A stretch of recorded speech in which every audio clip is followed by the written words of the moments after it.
فرعون کو اس نے وہ خواب دیکھ لیا تھا کہ ایک ستارہ اٹھے گا اور پھر وہ گرے گا تو میری ساری سلطنت کو تباہ کر دے گا۔ نجومیوں سے اس نے پوچھ لیا، اس نے کہا کہ ایک بچہ پیدا ہوگا جو تیری سلطنت کو تباہ کرے گا۔ چاہیے تو یہ تھا کہ وہ توبہ کرتا، لیکن اس نے کیا کیا کہ اس نے بچوں کو قتل کرانا شروع کیا۔ یذبحون ابناءکم، ذبح کرا دیتا تھا تمہارے بیٹوں، اور بچیوں کو وہ زندہ رکھتا تھا۔ تو حضرت موسیٰ جب پیدا ہوئے تو ان کی والدہ نے پتہ کیا کیا، ان کو ایک صندوق میں بند کر کے دریا میں بہا دیا۔ اب دریا میں بہتے جا رہے ہیں تو ماں تھی تو پریشان بھی ہو گئی، ان کی ہمشیرہ کو کہنے لگی ذرا دھیان رکھنا کدھر جاتے ہیں۔ حضرت موسیٰ علیہ السلام دریا میں بہتے بہتے فرعون نے دریا کے کنارے مکان بنایا ہوا تھا۔ آپ کو پتہ ہے بادشاہوں کا ذوق ہوتا ہے، آج کل ہمارے جو حکمران ہیں انہوں نے اس کا نام فارم ہاؤس رکھا ہوا ہے، میرا فارم ہاؤس، اور پرانے زمانے میں لوگ ڈیرا کہتے تھے، تو اس نے بھی اس طرح کا فارم ہاؤس بنایا ہوا تھا۔ وہاں پہ حضرت موسیٰ علیہ السلام تیرتے ہوئے تابوت کے اندر، صندوق کے اندر جا رہے ہیں۔ فرعون اور ان کی بیوی حضرت آسیہ بے اولاد تھیں، بڑی تڑپ تھی بیٹے کی، وہ بھی وہاں کھڑی تھی۔ صندوق تیرتا ہوا آیا تو فرعون نے کہا کہ جاؤ پکڑ کے لاؤ دیکھو کیا ہے۔ جب وہ لے کے آئے تو آپ کی ہمشیرہ جو نگرانی کر رہی تھی پریشان ہو گئی کہ یہ تو اس کے ہاتھ لگ گئے، یہ تو اب مار ڈالے گا۔ لیکن جب خوبصورت اور چمکتا ہوا بچہ دیکھا تو بی بی آسیہ کہنے لگی یہ بنی اسرائیل کا ہے ہی نہیں، یہ تو پتہ نہیں کہاں سے بہتا ہوا یہاں آ گیا ہے، تم ایسے ہی چھوڑ، یہ پتہ نہیں کہاں سے ہے، رکھ نہ لیں۔ تو حضرت موسیٰ علیہ السلام وہ کہنے لگا نہیں انہی کے ہیں، موسیٰ علیہ السلام اسی کے ہیں۔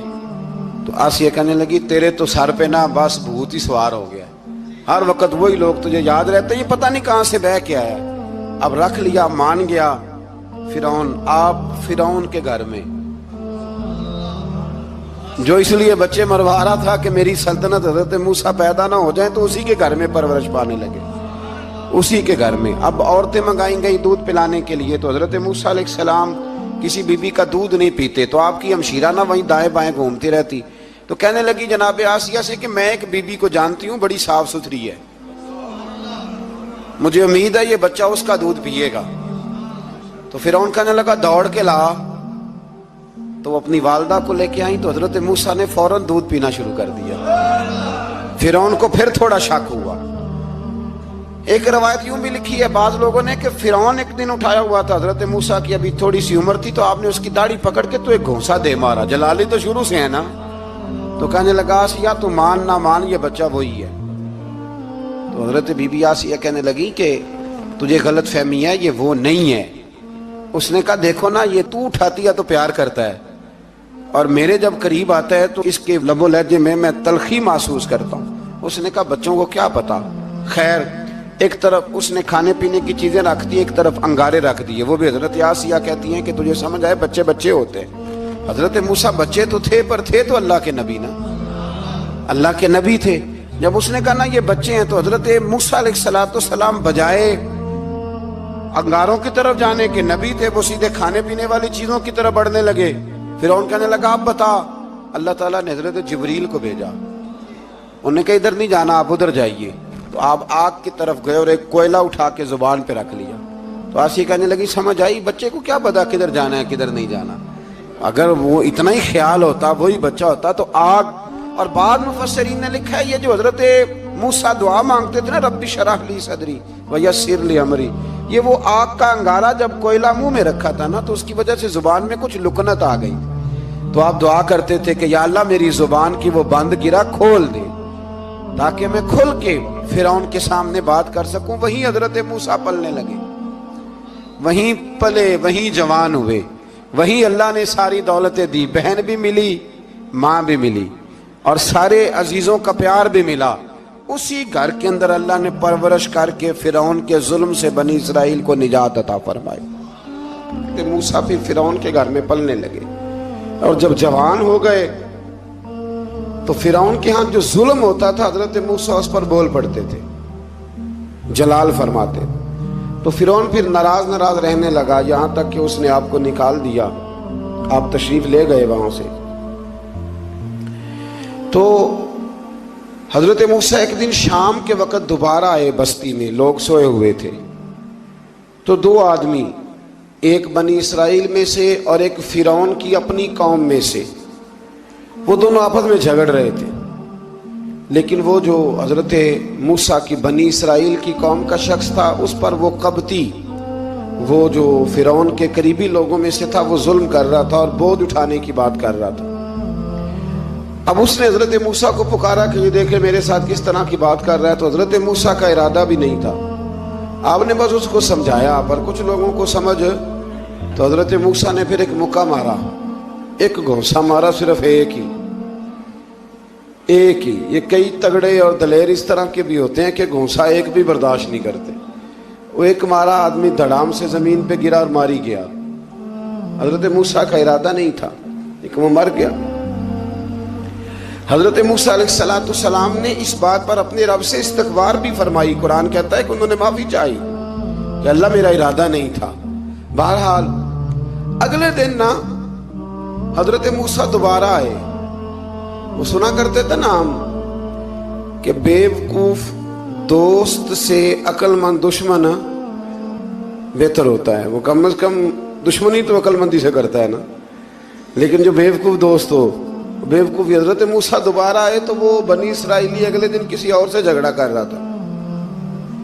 پھر اس نے مدد کے لیے پکارا تو حضرت موسیٰ کہنے لگے مجھے لگتا یہ ہے کہ تیری عادت ہے، تو خود بڑا جھگڑالو ہے، تو نے روز نیا جھگڑا شروع کیا ہوتا ہے.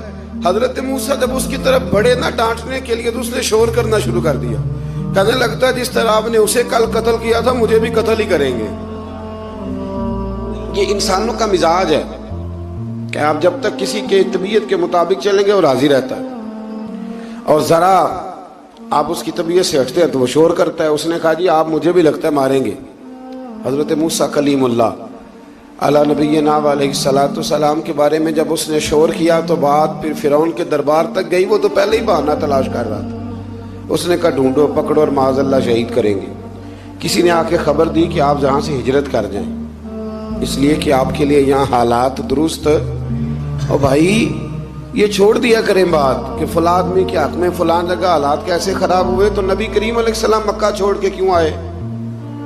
حضرت موسیٰ علیہ السلام نے ہجرت کیوں فرمائی؟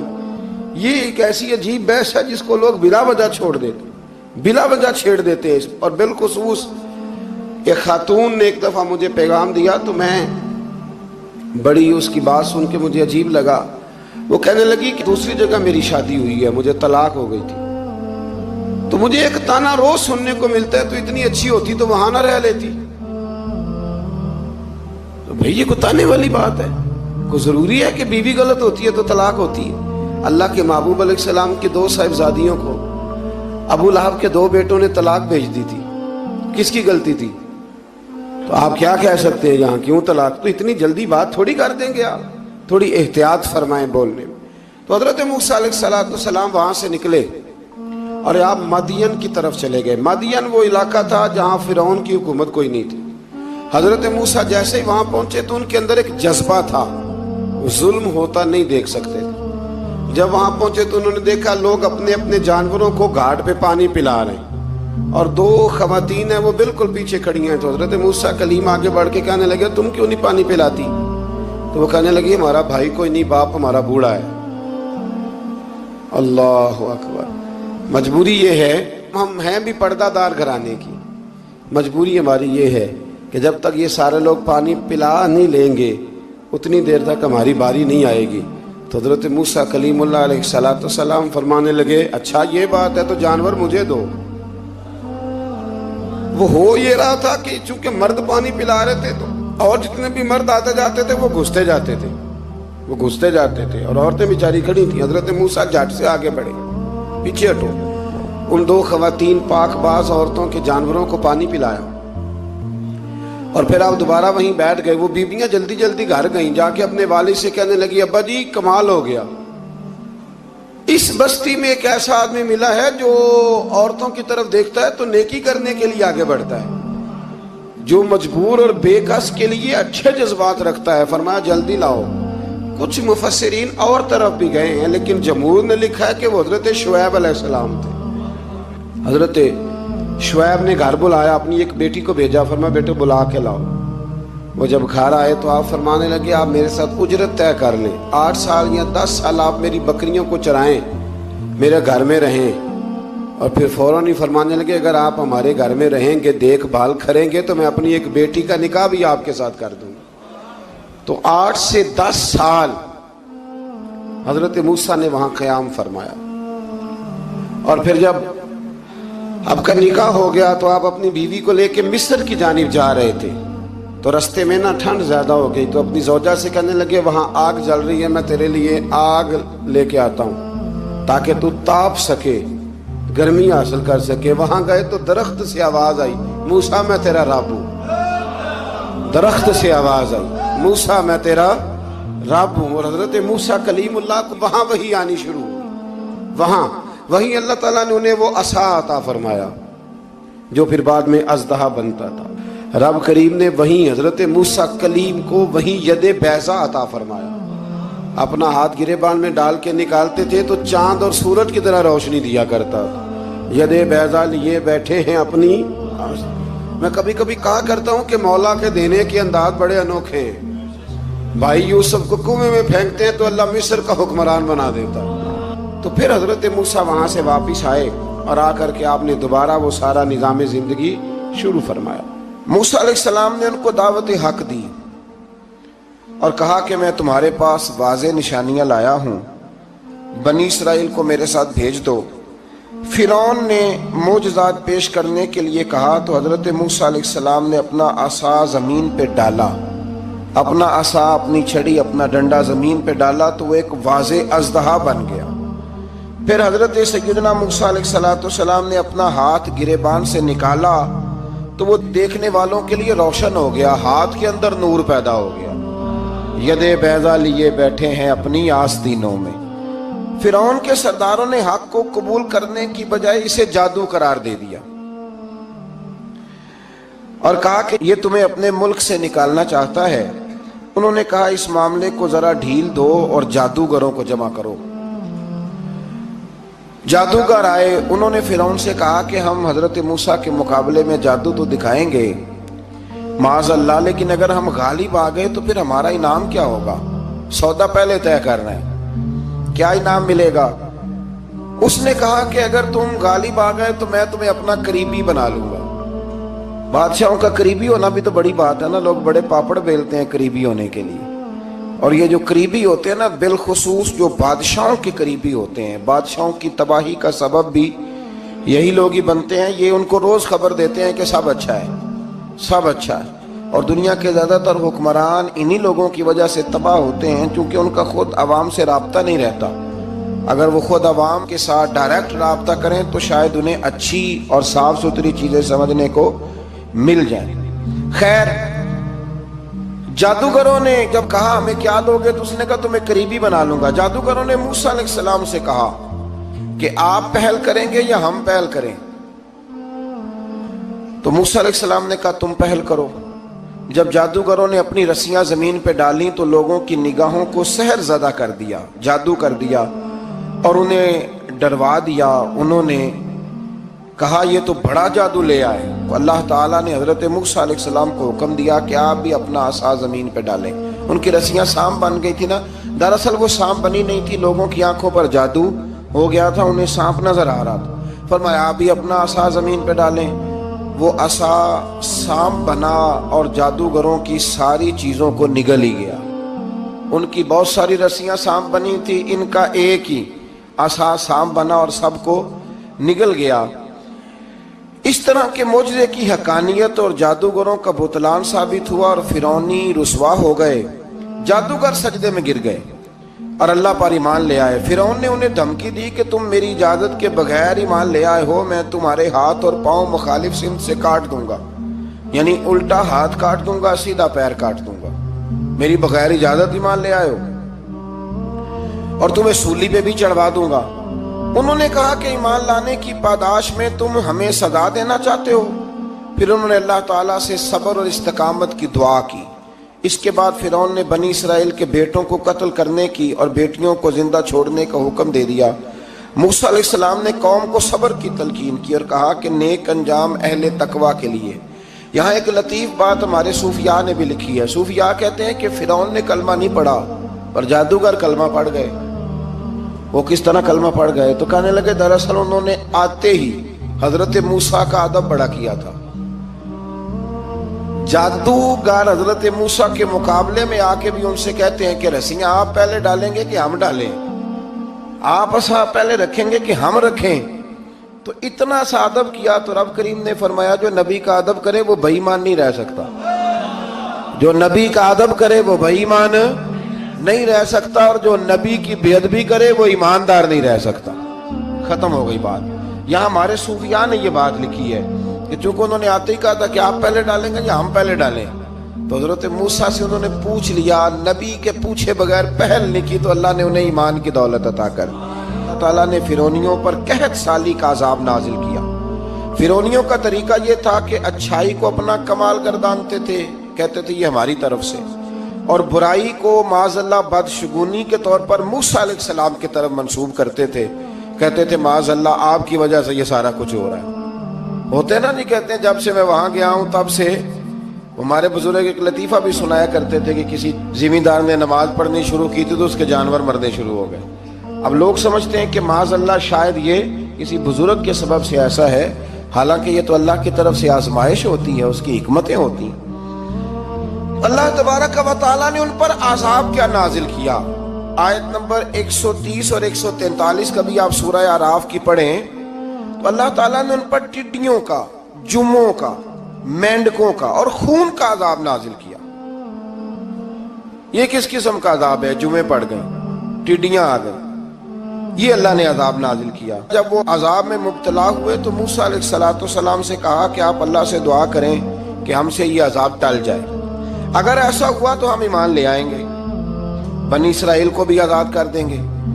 لیکن موسیٰ علیہ السلام کی دعا کے نتیجے میں جب عذاب ٹل جانے کے بعد فرعونی پھر اپنے وعدے سے پھر گئے۔ بنو قریظہ والوں نے بھی کئی دفعہ حضور سے وعدے کیے پر اپنے وعدوں پر قائم۔ ایک بات آپ سے یہاں روک کے عرض کر دوں، ہم بھی کئی دفعہ کہتے ہیں ذرا بریک کبھی گاڑی کی نہیں نہ لگتی تو ہم ارادہ کرتے ہیں کہ آج سے ہی نماز شروع کر دینی۔ ذرا طبیعت زیادہ لیل ہوتی ہے تو ارادہ کرتے ہیں نا کہ بھائی آج کے بعد ہم نے نیک، پھر کیا ہوتا ہے شفا ہو گئی تو چھٹی ہو گئی۔ یہ طریقہ درست نہیں، یہ تو کفار کا طریقہ بیان کیا نا قرآن پاک نے۔ یہاں فرمایا جب اللہ تبارک و تعالیٰ نے انہیں نجات دے دی تو اپنے وعدے سے مکر گئے، تو پھر اللہ تبارک و تعالیٰ نے بنی اسرائیل کو سمندر پار کر کے ایسی قوم کے پاس پہنچا دیا جو بتوں کی پرستش کرتی تھی۔ وہ تو بچ گئے لیکن فرعونی سارے دریا کے اندر غرق ہو گئے۔ حضرت موسیٰ علیہ السلام سے کہنے لگے کہ ہمارے لیے بھی یہ خدا بنا دیجئے۔ حضرت موسیٰ علیہ السلام نے فرمایا بت پرستی کرنے والے جاہل ہیں۔ یہ بت پرست قوم کے پاس جب گئے نا بنی اسرائیل والے، بت پوجتے ہوئے دیکھا تو کہنے لگے ہمارے لیے بھی سامنے بنا کے رکھ دو۔ فرمایا یہ تو جاہل ہیں، تم انہیں دیکھ کے اثر قبول کر رہے ہو، اور اپنی جاہلیت کے باعث یہ ہلاک ہونے والے بھی ہیں۔ پھر اللہ تعالیٰ نے بنی اسرائیل پر اپنی نعمتوں کا ذکر فرمایا، اور موسیٰ علیہ السلام نے اپنی قوم میں ہارون علیہ السلام کو اپنا جانشین فرمایا اور کوہ طور پر تشریف لے گئے۔ اللہ نے فرمایا وہاں آ جائیں، میں آپ کو تورات عطا کرتا ہوں۔ 40 دن کا یہ عرصہ تھا۔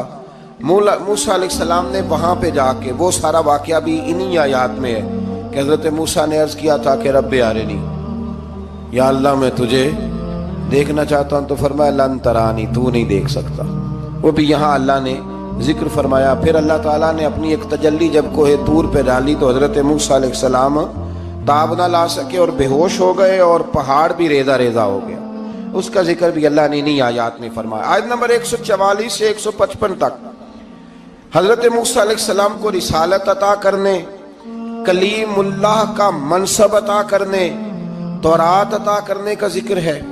آگے چل کے بتایا کہ جو متکبر لوگ ہیں نا وہ آیات الہیہ سے منہ پھیرتے ہیں، اور جو لوگ اللہ کی آیات اور قیامت کو جھٹلاتے ہیں ان کے اعمال باطل ہیں۔ پھر موسیٰ علیہ السلام کے کوہ طور پر قیام کے عرصے میں بنی اسرائیل کے زیورات سے بچڑا بنا کر اسے معبود بنانے کا ذکر ہے۔ ان میں ایک جادوگر تھا سامری، سنا ہے سلالہ میں اس کی قبر ہے۔